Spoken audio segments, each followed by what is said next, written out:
I shouldn't have followed her that night. If I hadn't, maybe I could still sleep without seeing that patch of dirt in my dreams. The moon was sharp that evening, white as bone, and my daughter, Evelyn, thought I was asleep when she slipped out, phoned. But mothers, even old ones, don't sleep easy when their children move like ghosts. She drove quietly, headlights off for the first few seconds. I watched from my window as the taillights disappeared down the hill. Something in my chest went cold. She's been doing this for months, leaving after midnight, returning before dawn, pale and quiet, eyes swollen like she'd been crying. At first, I told myself it was grief. She's been through enough. After her husband's accident last winter, I tried to give her space. But then I noticed something strange. Flowers missing from my garden. Lilies. Always lilies. And one night, I caught her digging through my storage shed for candles. That's when I started to wonder, where was she going? So that night, I took my coat, grabbed my keys, and followed. The road wound out of town, past the churchyard and the old mill. I kept my headlights low, just enough to see the shimmer of her car ahead. After 20 minutes, she turned off onto a dirt road I hadn't seen in years. It led to the woods near the old Harrison property, abandoned since the fire. That place, it used to belong to a family we knew when Evelyn was little. She and their boy, Thomas, would run through those woods like wild things, collecting acorns, daring each other to climb higher, run farther. Thomas was sweet, shy, always smiling at her like she was sunlight. He died when they were 12, drowned in the quarry. At least that's what they told us, but I never saw the body. And now, 26 years later, here was my daughter, parking her car near those same woods. I pulled over, killed my engine, and watched. She got out, holding something in her hands, a bunch of white lilies and a small lantern, the kind people use for graves. I followed her, careful on the gravel. Every sound seemed to echo. The night air was damp, heavy with the scent of pine and wet soil. I could hear her shoes crunching on dry leaves. She didn't look back once. She knew exactly where she was going. She stopped at a small clearing. The moonlight hit the ground just enough for me to see it. A mound of earth, covered with flowers, candles, and little stones. A grave. But there was no marker, no name, no record. I froze behind a tree, my heart hammering so loud I thought she'd hear it. She knelt, brushed the leaves aside, and whispered something I couldn't hear. Then she placed her hand flat against the dirt, and she laughed, softly, sadly. Sadly. Hi, Tom, she said. You missed you. That name, Thomas. My stomach turned. I stepped closer before I could stop myself. Evelyn, I called. She gasped, spun around, and the lantern slipped from her hand, rolling across the ground. Her face went white when she saw me. Mom? What are you doing here? We should ask you the same thing, I said. What is this place? She hesitated, her eyes darting between me and the grave. You shouldn't be here. Oh, then why are you? I snapped. For a moment, she just stared at me, trembling. Then she whispered, because it's my fault he's here. Hey. Her words hit like a knife. I wanted to ask what she meant, but her knees buckled and she fell to the ground, sobbing into her hands. I rushed to her side, but when I reached out, she flinched like I'd burned her. Evelyn, I said softly, what have you done?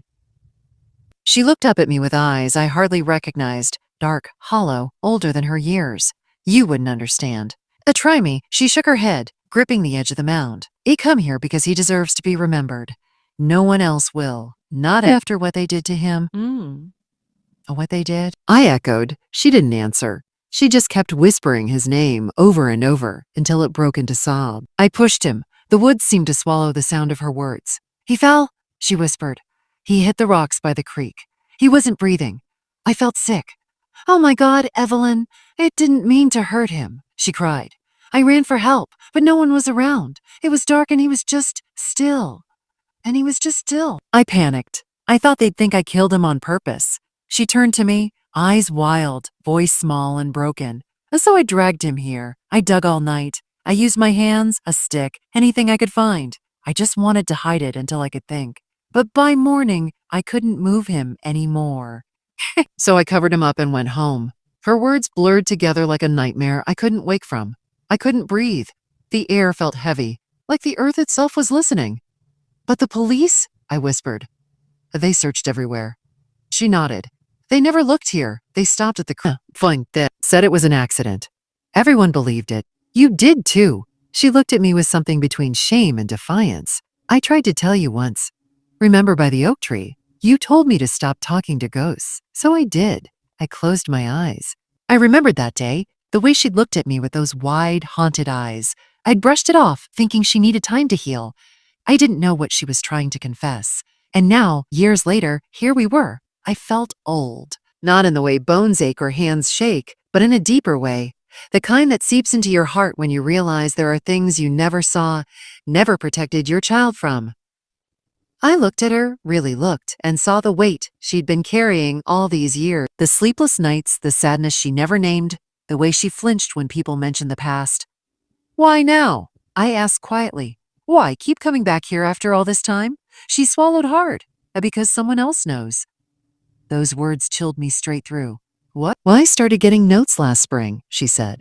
Edie, in my mailbox, no return address, just short sentences like, you can't bury the truth forever, or he remembers.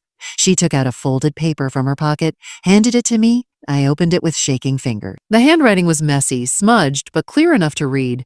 I know what you did that night. My hands went cold. Did you tell anyone? She shook her head. I didn't know who to trust. I thought maybe it was just guilt playing tricks on me. But then I started hearing footsteps outside my house. At night, someone watching from the woods. Your eyes filled again. Mom, I don't think I'm imagining it. I think someone was there when it happened. Maybe they saw me. The wind picked up then, whistling through the trees, rustling the candle. I looked around the clearing, half expecting to see eyes glinting in the dark. Oh, let's go, I said firmly. Now, we'll call the police. Tell them everything. She shook her head. No, I can't. Yes, you can. You don't understand, she shouted, startling me. If I tell them, they'll dig him up. They'll take him away. He's all I have left of that time. I talked to him here. Her voice cracked and she pressed her hands to her face. I reached for her shoulders, trying to steady her. Evelyn, please. You're scaring me. She looked up, tears streaking down her cheeks.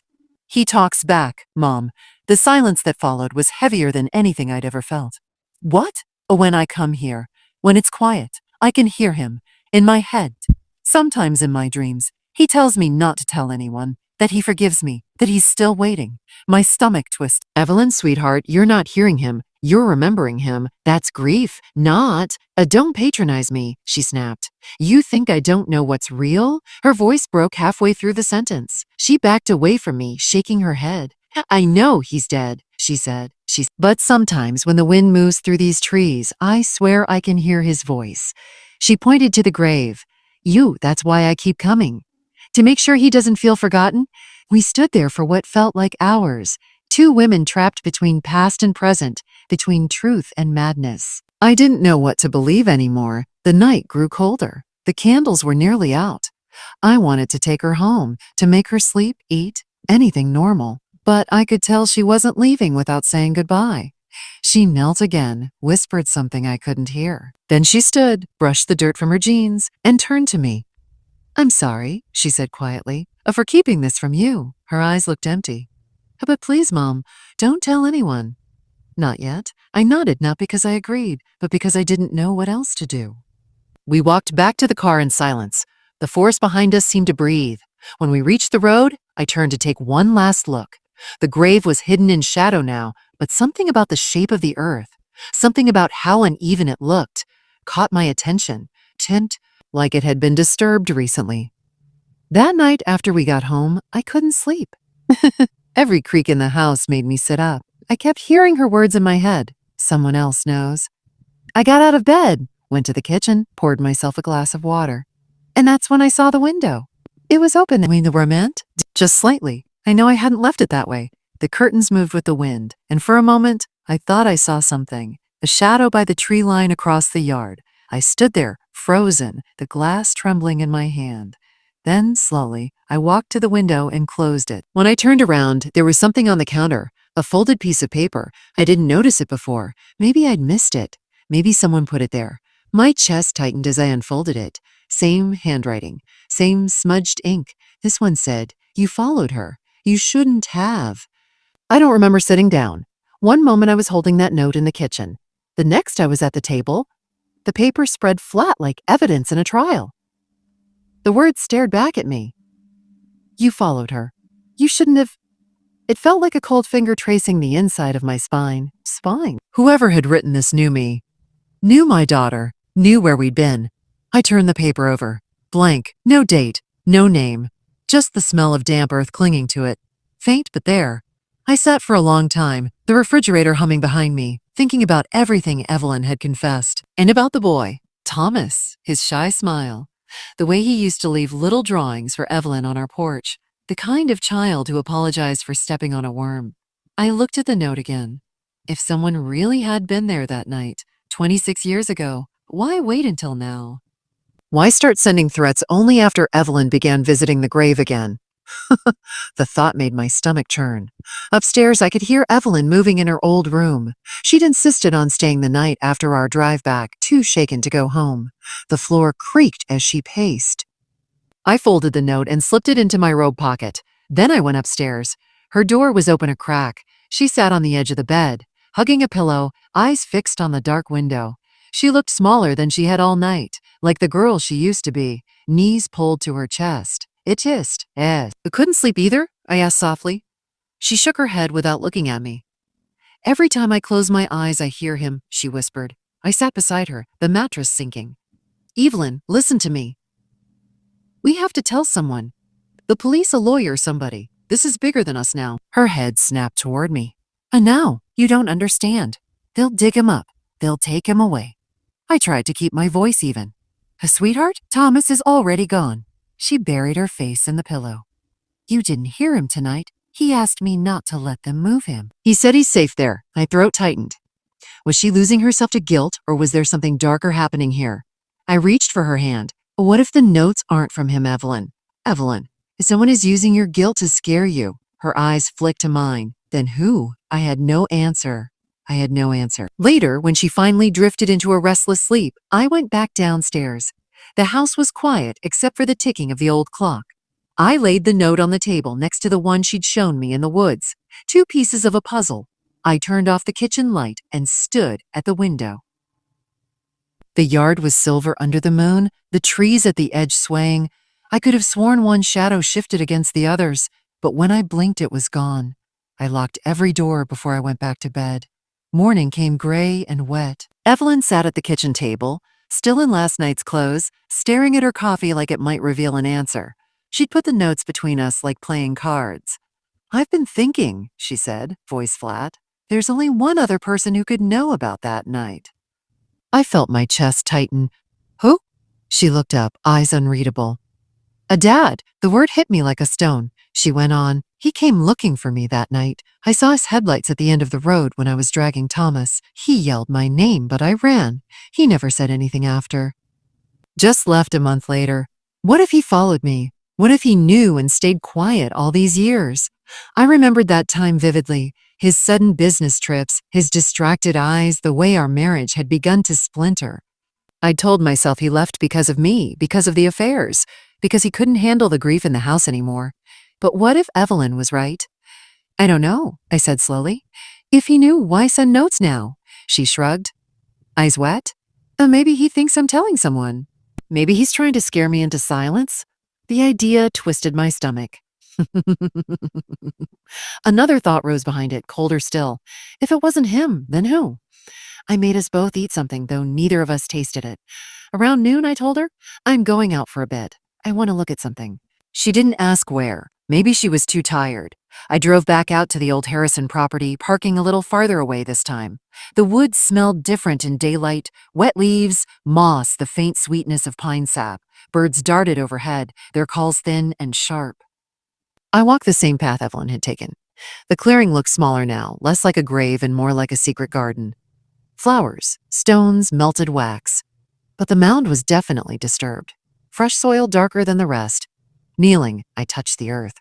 Cold, damp. My fingers came away with a smell like iron. A twig snapped behind me. I spun. Nothing but trees. Still, I felt eyes on my back. I stood quickly, brushing off my hands. Who's there? My voice cracked more than I wanted. Silence. Then, faintly, the sound of running water from the old quarry. I backed away until I reached the path again. On the drive home, my phone rang. No number. I hesitated, then answered. At first, only breathing. Then a voice, low and rough. You're digging where you shouldn't. My hands tightened on the wheel. Who is this? A pause. A stop following her. Click. I pulled over, heart hammering, and sat there until the shaking stopped. When I got home, Evelyn was gone, her car missing from the driveway. I ran inside. On the kitchen table, the notes were gone too. On her empty coffee cup, a small smear of soil. I felt my knees give. I grabbed my keys and called her phone. Straight to voicemail. Called again. Nothing. Then a text came through. No number. Just one sentence. If you want her back, come alone. And below it, an address. I stared at the screen. It was a place I hadn't been in years. The quarry. And I realized none of you ever paid for what you did. I stared at him, my mind unraveling. Pieces of memory fell into place. The way my husband couldn't look me in the eye after that summer. The nightmares that made him shout Thomas's name in his sleep. The quiet guilt that clung to him until the day he left. He'd known. He'd helped. And he'd carried it in silence all those years. I turned toward Evelyn, still tied against the tree, her eyes wide with panic. Let her go, I said, my voice shaking. She's suffered enough. Mark's jaw clenched. So did my brother. She was a child, I shouted. You think you wouldn't have forgiven her. You think this is what he'd want. For a long moment, neither of us moved. Only the rain answered. Then he exhaled, shoulders sinking. He looked past me, at the grave hidden among the trees. I've dreamed about digging him up, about making you all see what you buried, but standing here now, his voice cracked. It doesn't bring him back. He dropped the knife he'd been holding. It sank into the mud. I rushed past him and untied Evelyn. Her wrists were raw, but she clung to me like a child. When I turned around again, Mark was gone. Just the sound of rain and the echo of footsteps fading into the woods. We didn't speak on the drive home. Evelyn stared out the window, her reflection pale and ghost-like.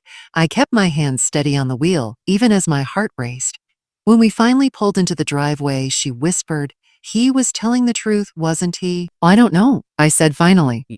But I think your father did something he couldn't live with. She nodded slowly, tears tracing down her cheeks. All these years, I thought it was just me. I reached over, took her hand. You carried the blame for both of them, sweetheart. But it ends now. No more graves, no more secrets. The next morning, I called the sheriff's office. I told them about the unmarked site, the boy who died, the threats. I didn't mention my husband. I didn't mention Evelyn's part either. Maybe that was wrong. Maybe it wasn't. But I'd seen what guilt had already done to her. They went out there that afternoon. They said they'd send a team, check the soil, see what could be found. When they came back 2 days later, the sheriff stood in my doorway, hat in his hands.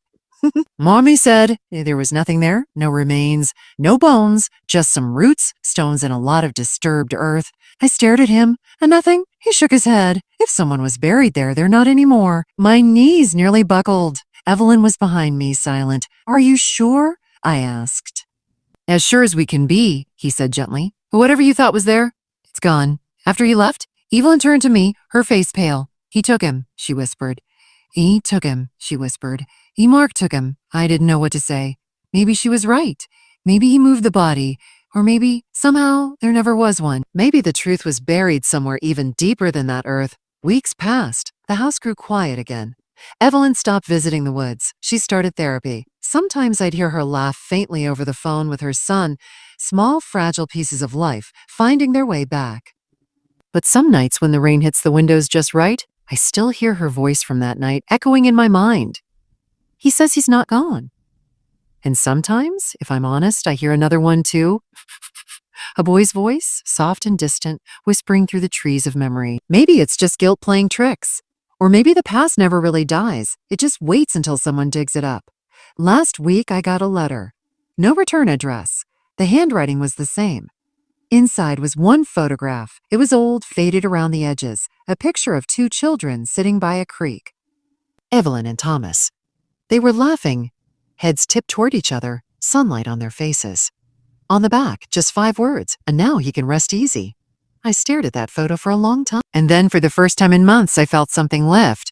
Not peace exactly, but release.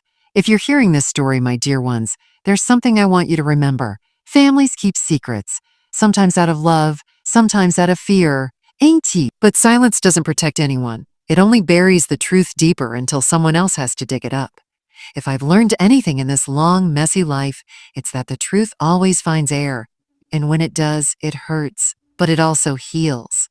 So when you grow up and someone wrongs you, or you make a mistake you think you can't undo, don't hide it. Speak it, face it, let it breathe, because graves aren't always in the ground. Some of them live inside us, waiting to be opened. That's why I'm telling you all this now. Not for forgiveness, not for pity, but so the story ends here with me, so you never have to carry it.